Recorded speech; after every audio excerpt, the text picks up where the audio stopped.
Since 2003, this is the Sports Source, East Tennessee's #1 sports talk show.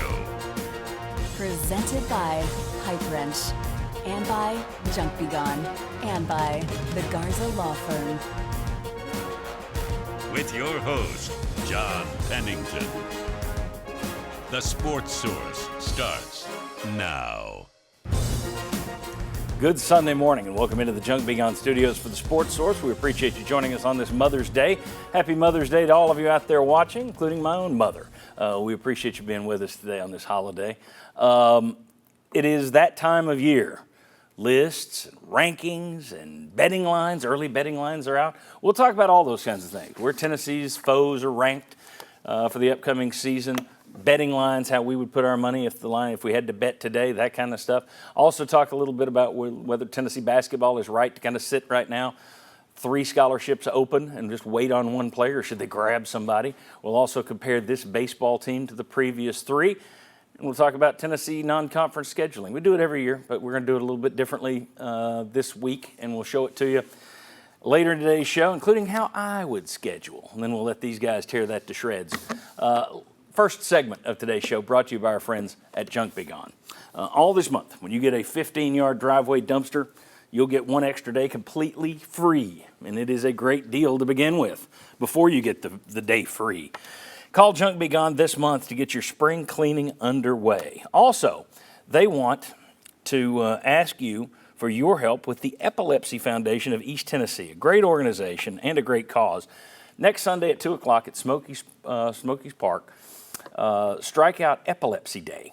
They do it every year. It's the 9th annual. Call the Epilepsy Foundation to buy tickets, or you can email there. You see that on the screen. Kids with epilepsy and a guest get in free. $30 gets you admission and a buffet dinner, and it is a tremendous cause. So you can help support the Epilepsy Foundation of East Tennessee and taking a ball game at Smokies Park next week. All right. Want to welcome in the group for today. I always start here. I'm going to start here for once. Thank you. Bob Hodge, Will West, Vince Ferrara, Chuck Cavaleris. You'll get a little graphic that tells you where all these guys work. Thank you all for being here today. I appreciate it. Yes, Let's talk about basically the schedule that Tennessee has in front of them this year. A lot of media outlets have put out rankings. And a hat tip to VolQuest. Whenever I steal something from somewhere, I always try and give at least a little bit of a hat tip to somebody. VolQuest had this information, so I just plucked it. Let's take a look here at 5 different rankings for Tennessee's foes, and also Tennessee there in red, as you can see. But what you got, CBS Sports has Tennessee ranked 16th, or behind Georgia, Alabama, and Oklahoma. Fox Sports has them ranked behind Georgia and Alabama. They're 1 slot ahead of Oklahoma. ESPN has Tennessee behind Georgia, Alabama, Oklahoma. The Athletic has Tennessee behind Georgia, Alabama, Oklahoma. USA Today has Tennessee behind Georgia, Alabama, Oklahoma, NC State. Kentucky is the only other team on Tennessee's schedule that is ranked, and they're ranked 19th according to ESPN. So, looks like most of these folks, most of them on the average, think that Georgia, Alabama, and Oklahoma are all going to have better seasons than Tennessee this year, going to be better teams. Take it or leave it, and I'll let you guys jump in. Take it or leave it, there are 3 teams on Tennessee's schedule better than Tennessee. I don't think any of these people Wow. have actually looked at. I know how much you hate Oklahoma this year, so you jumped. All right. And I don't think people are paying attention to what Oklahoma's roster looks like. Vegas has their win total at 7.5. Right, I think their ceiling is 8-4 most likely, and they're breaking in a new offensive coordinator. There are 2 guys on their roster who have ever started a college football game on the offensive line, and one of those was because he had to fill in at the end of the season last year dealing with injuries.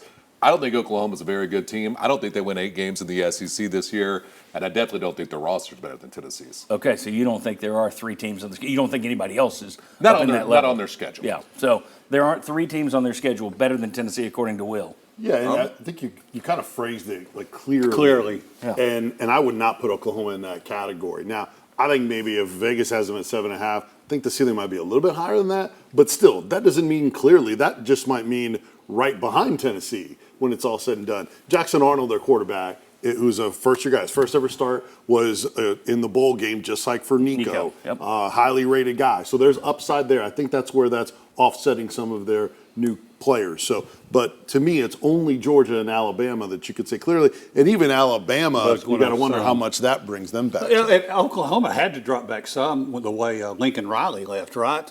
The talent they lost in that set them back some. No, that And was now the you're one. replacing Jeff Lebby, who just went to Mississippi State. Right. So now I wouldn't have them clearly ahead of Tennessee and NC State. That would be a real shocker to what I think Tennessee fans. I think Tennessee fans are already thinking that's a W when it's going to be probably. Well, they were ranked in just about all of those Right. preseason polls for everybody Right. who thinks they're terrible. They were They're ranked not. in just They're about all not. those. And again, I think it says clearly, the reason I use clearly is 4 out of those 5 rankings had Tennessee behind Oklahoma. So that's why I'm Right. using the word clearly. Clearly, Go yeah. ahead. So, yeah, but I mean, I just think right now when you look at it, maybe if there's a home field advantage that you factor in, maybe that swings it one way or the other. But no, I wouldn't have Oklahoma as like you're going to be a big-time underdog. You'll probably be. Well, hold on. Okay. Always in a race to jump to the next segment. All right, Bob. Everybody here says no. There aren't 3 teams on the roster on the schedule that are clearly better than Tennessee. And I'm going to agree with everybody. I think that Tennessee does have a better roster than Oklahoma right now. We'll get into later about Tennessee playing Oklahoma. But I think that Tennessee's roster, if everything falls into place for Tennessee, I think they're not clearly better, but I think that they are better than Oklahoma is.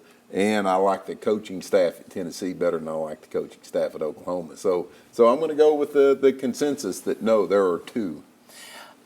I would change my take on Oklahoma.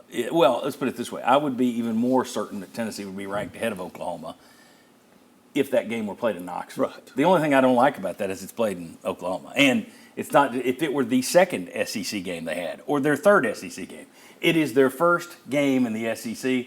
I think that stadium's going to be as pumped as it can possibly Yes, be. I think it is too. Especially And with Josh Heupel going back. Your Yes. former All-American quarterback, or your former, I guess he was All-American. Also, the best team doesn't win every game. That's not the Oh, yeah, best sure. roster doesn't win every game. But Tennessee's roster, I think, is better. I also worry for Oklahoma. Remember everybody saying last year we're going to be a lot more balanced this year. Arkansas, Mississippi State. Then their coach got fired. Well, Brent Venables is bringing in Seth Littrell or promoting Seth Littrell to be the offensive coordinator. I think it might be a bad decision. I do think you're a little too down on Oklahoma, though. I think. I mean, just- you're, those again, are you're big seeing questions. you're seeing America is ranking them. That's 5 polls; they're all ranked. Whereas you make it sound like they are they're a joke. all wrong. I think they're. I think they'll be That's okay. good. That's I think that's they'll why be- we ask these questions. I think they'll be 7-5. Okay. That's what I Yep. think they'll be. So I don't think they're a bad team. Maybe they can go to 8 if they beat Tennessee. I think they're 8-4. Yeah. The idea that they're a top 15 team to me. I don't Top understand. 10 on some I of don't these. understand Yeah. what people are looking at Yeah, I from don't the get the- roster that makes them come to that point. Well, if I were covering Oklahoma, I would say we haven't seen Jackson Arnold. The same things I've Yeah. been saying about Nico Iamaleava. Correct. Exactly. You know, the plus 2. Well, he's going to be in one of his first games on the road. Oklahoma. Well, it's also going to be one of the first games for Jackson Arnold out there. Now he's on the home field, so that helps. But they're facing a lot of the same things with a new quarterback that Tennessee is. So if I'm not giving Tennessee the complete 100% benefit of the doubt that Nico's going to hit the ground as a Right. Heisman winner, I can't Right. then turn around and say Jackson Arnold Correct. will. So that's where I would have a problem with somebody ranking them top 10. I think they're Houston and Tulane are their 2 biggest tests before Tennessee. So once we get a little bit closer, if there's flaws, I think there's a good chance it'll show out. But for what we're doing now, I don't think I would put Oklahoma in a clearly category. Chuck touched on it. I think a lot of Vol fans would be surprised to see NC State ranked because NC State, nobody is talking about the NC State game. That's They got That's a a breeze. bump in the postseason. They got a bump when they picked up that quarterback from what was Coastal. it? Coastal Coastal Carolina. Carolina. But Was it Grayson McCall? I don't think people should sleep on North Carolina State because they may not be really, really, really good, but they're not terrible. But and at all. NC State tends to be a pretty mediocre kind of offense, but a really stout defense. They want to win games in the 20s. It Right. reminds me a lot of Right. Mark Stoops and coaches like that. And I just think Josh Heupel's system is not great for that unless Tennessee helps them out early on in the season. And playing that game in a Charlotte environment. would be a factor in who's clearly better. And it's not like you're having to go to Raleigh. Yeah, I would. Again, that's another one. I would feel better about it if it were game 8 rather than game 2 at a neutral site. Right. If that was your and I homecoming would game feel later a in the lot season. better if it was in Knoxville. Yeah, if that were your a home game. lot better Yeah, if if that it were your was in homecoming game at the end Yeah. of the season, in the start of November, and Nico's got an entire season under him, basically 2/3 of a season, I feel better about that one. Yeah. But playing in Charlotte, it's only your second game. I don't know. I think that's interesting that they're ranked. I think probably Vol fans need to see that to take them a little bit more seriously, perhaps. Yeah. Tennessee's been pretty decent in those neutral site games, whether it's bowl games or Not in Not Charlotte. West Virginia. Not the one in Charlotte. well, Jeremy Pruitt's not here anymore, so like that excludes that. Yeah, well, let's see. Their neutral site game, they beat Georgia Tech and Atlanta under Bush. They 5 beat point or NC so. State under Yeah. Dooley down in Atlanta. They got crushed by West Virginia. They beat Virginia, who was horrible. This is a better roster than those Yeah, teams. you're they've playing. beaten. Yeah, this is the best of those teams. Yep. So, well, no, I don't know if they're better I don't than know if that they're West better than West Virginia team. Virginia, but Yeah. of the teams they beat in this roster. But remember, there were people here in town going all in on how Tennessee was going to kick yeah. West Virginia up and down Yeah. in Jeremy Pruitt's first game, and then they just got destroyed. All right, when we come back, the betting lines for 5 different Tennessee games are already out there. So we'll let Chuck and the rest of us tell you how we would spend our money, and by all means, don't pay any attention to us. Well, maybe Chuck, but not the rest of us. Come on back, we'll run through that. We got a lot of basketball, baseball, football, everything to come. Come on back on the floor.